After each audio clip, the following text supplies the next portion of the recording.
attention to the people in the street, crying out for accountability. Make a joke of what we believe. Hey guys, it's time for another constitutional discussion, and can you believe it? I decided to do a video again. I figured everyone was kind of getting tired of having to read through all this stuff, and I know it can get really tiring after a while, so I figured I'd take the time and make a video for all of y'all, so maybe visually seeing me and hearing me speak might help you understand a little bit better. So let's get started with Article 1. You're still in Article 1. We're almost done with it, and this is Section 6. Okay, there was a lot of debate over this first part of the section. It talks about how congressmen will receive compensation for their work. Some of the founders believed that the office alone was honor, and the honor that came with holding that office was enough pay. However, a lot of them finally figured out that the time it took for congressmen to come away and to leave their jobs and leave their family and come and be in the government would take money away from them. And so that meant that only those who could afford to leave their jobs and their lifestyle could run for an office. And so that could cut out a lot of people that maybe the people themselves would want to represent them. And so then you would have only an elite class being congressmen. So they decided to create a pay, and so this is kind of interesting, I thought. The very first pay for congressmen was $6 a day. Now, to us, that's a really tiny amount. You couldn't live off of that these days, but back then it was pretty good. Of course, today their salaries are in the 6 digits. Some people still say that Congress is paid too much. However, if you look at some of their traveling expenses, and some of them have homes both back in their district and in D.C., although a lot of them are now sleeping in their offices, which I think is a brilliant idea, they do have a lot of expenditures. But, you know, there's always the debate that they could cut back their salaries and that maybe Congress is paid too much. We're not here to discuss that at this point in time, but we do know that Congress now does get paid. But Benjamin Franklin had a warning about this that I want to read to you, and we can really look at this warning and learn a lot from it. He says, "Sirs, we may set out in the beginning with moderate salaries. We shall find that such will not be of long continuance." See, Benjamin Franklin understood, and I'm reading this, by the way, from the 5,000-Year Leap, which is a book I highly recommend. Everybody should read it. Benjamin Franklin realized that, you know what, we're going to start off with these moderate salaries, but they're going to eventually grow. And they have. So he gave that warning to Congress when they first proposed this. And another reason he gave that warning is the Constitution allows for Congress itself to raise its own salary. Now, we may look at that and go, that is a stupid thing. Congress is going to raise their salary all the time and just, they're going to go nuts. Well, there's a little catch to that. Because, think about this, if Congress raises its salary, it has to do so by voting. And we can see how each congressman votes. Well, if a congressman's constituents see that he voted to raise his own salary, are they going to be very happy? No, they're not. Such was the case in 1815 when Congress decided to raise their salary, and some people didn't like that. And all of the congressmen that voted to raise their salary that year were defeated in the next election. So it has its own kind of safeguard right there. So again, it's a catch, because Congress can raise their own salary, and it can be a problem, but they are held responsible by the people to not do that. Okay, this next part says that congressmen are immune from arrest unless they commit treason, they have a breach of peace, or they commit a felony. And so you may say, okay, then if those are pretty much anything that you can get arrested for today, so what were they not arrested for? You see, back in the late 1700s, early 1800s, especially over in Great Britain, there were laws that you could be arrested for these things that we would consider petty things today. Like, if you were accused of being in debt, you could be sent to prison. If you've ever looked at history, or if you've ever read some of Charles Dickens' novels, he'll talk sometimes about debtor's prison. That was a real prison. People were taken to prison for being in debt. So the reason that the Constitution has this part is because they didn't want their congressmen being accused of something, taken off to prison, and not being allowed to vote, because such was the case in Great Britain. People who maybe had political leanings and they wanted to stop a member of parliament or an MP from voting on a bill that was a big bill, they might go and say, hey, I think this MP over here is in debt.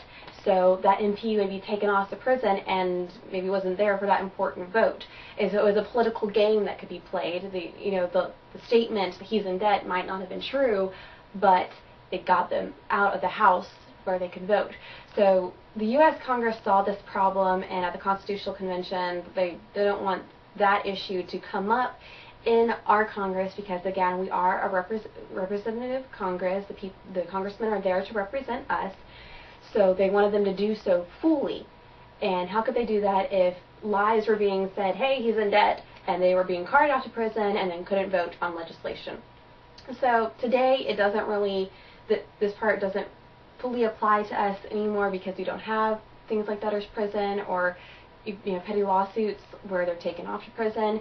So now we just know a congressman can only be arrested if he commits a felony, a breach of peace, or treason. The next part talks about the speech of a congressman. Freedom of speech is something that we hold so dear here in the U.S. It's in our First Amendment that we have the freedom of speech. I have the freedom to talk to all of you via the internet. I have the freedom to write what I believe without fear of the government coming and knocking at my door and arresting me or shutting down my site. But see, again, this comes from over in Great Britain. The founders saw some issues in Great Britain with their freedom to speak. A lot of MPs, if they spoke out against the crown in times past in Great Britain, they could be put in prison, they could be executed. So members of parliament weren't really given free speech to express openly their disagreements with the crown because they might have fear of being punished. But here in the U.S., again, they wanted our representatives to be able to fully represent the people with what the people wanted and what they believed. And if you're shutting down the speech of a congressman and what they really truly believe, that's not giving good representation. So the founders put this part in here so congressmen would be able to truly speak their mind in public on their political leanings, even if it went against with maybe what the president believes. Now, as long as it wasn't treasonous, obviously, we can't get that to that extreme.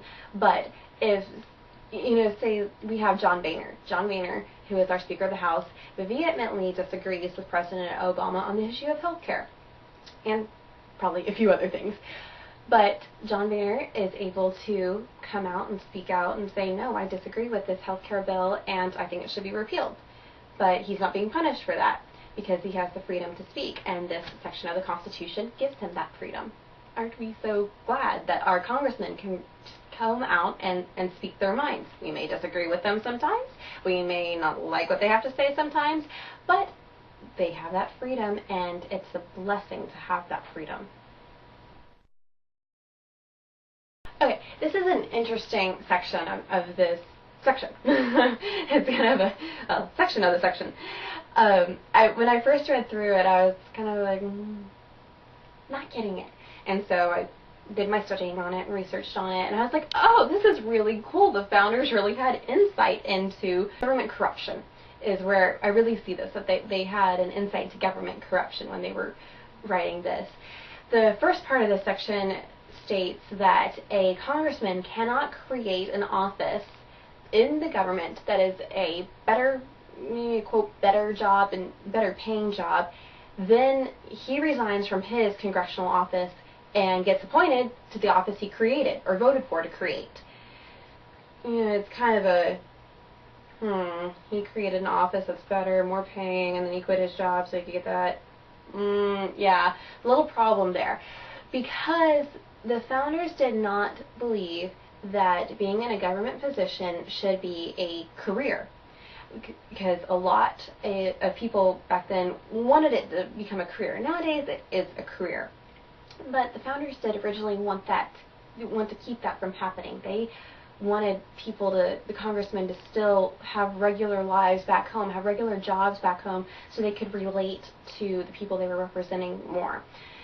So this was a way to help prevent that. Also, it was a way to help prevent bribes, because what if a president goes to a congressman and says, hey, if you vote for this piece of legislation that I happen to kind of like, and you've created this job over here in the government, it's a better paying job. So if you vote for my legislation, and you know what, you resign from your office, I'll appoint you to that government job. It could be used as a source of bribery. And obviously, in order to keep an honorable government, which our founders obviously wanted, we all want an honorable government, that's why they put this in there. It was to keep men honorable, because the founders knew that we all have, in and of ourselves, we all have desires to do things bad. We do. We try to prevent them, but we do have those desires. As Madison said, if men were angels, no government would be necessary. No man is perfect. So this was a way to keep a check on our government and on the men, men and women now, serving in it, to say, no, be honorable, be true to the people that you're representing, and don't accept these bribes, or don't try to make things better for yourself. Okay, final part. This kind of goes along with the last part about jobs, creating a government job. This part says that if you are already in the position of working in a federal job, meaning that you're already working for the federal government, that you cannot try to become a senator or a representative or be in the government. Now, why would this be? You would think, you could say, oh gosh, this is restricting who can run for office. Yes, it is. Because if someone already works for the government and then they try to run to represent the people in the government, it's kind of a conflict of interest. So again, the founders wanted representation to be true to the people, somebody who worked with the public, who wasn't already working for the government. So it was a way to keep our representatives true to the people, and again, so it was just a way to safeguard the election, so it would be more true to what the people wanted, and so again, not a conflict of interest for somebody that's already working for the government. Let them stay working for the government, elect people from regular people to represent us. So that kind of wraps up Section 6 of Article 1.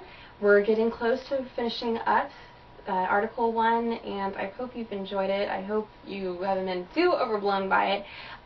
Just remember that you can always, when you post comments on any of the videos or any of the blogs, you can ask questions. If you have questions about a specific section, the staff and I will always try to answer them to the best of our ability, but we really hope that you're taking time to learn about the way that our founders set up our government, and maybe seeing some ways that it's changed, and maybe not so much for the better, but if you know what we were founded on, what we were supposed to be, then you know what we are to stand for. So I hope you enjoyed this, and I will see you next time. I will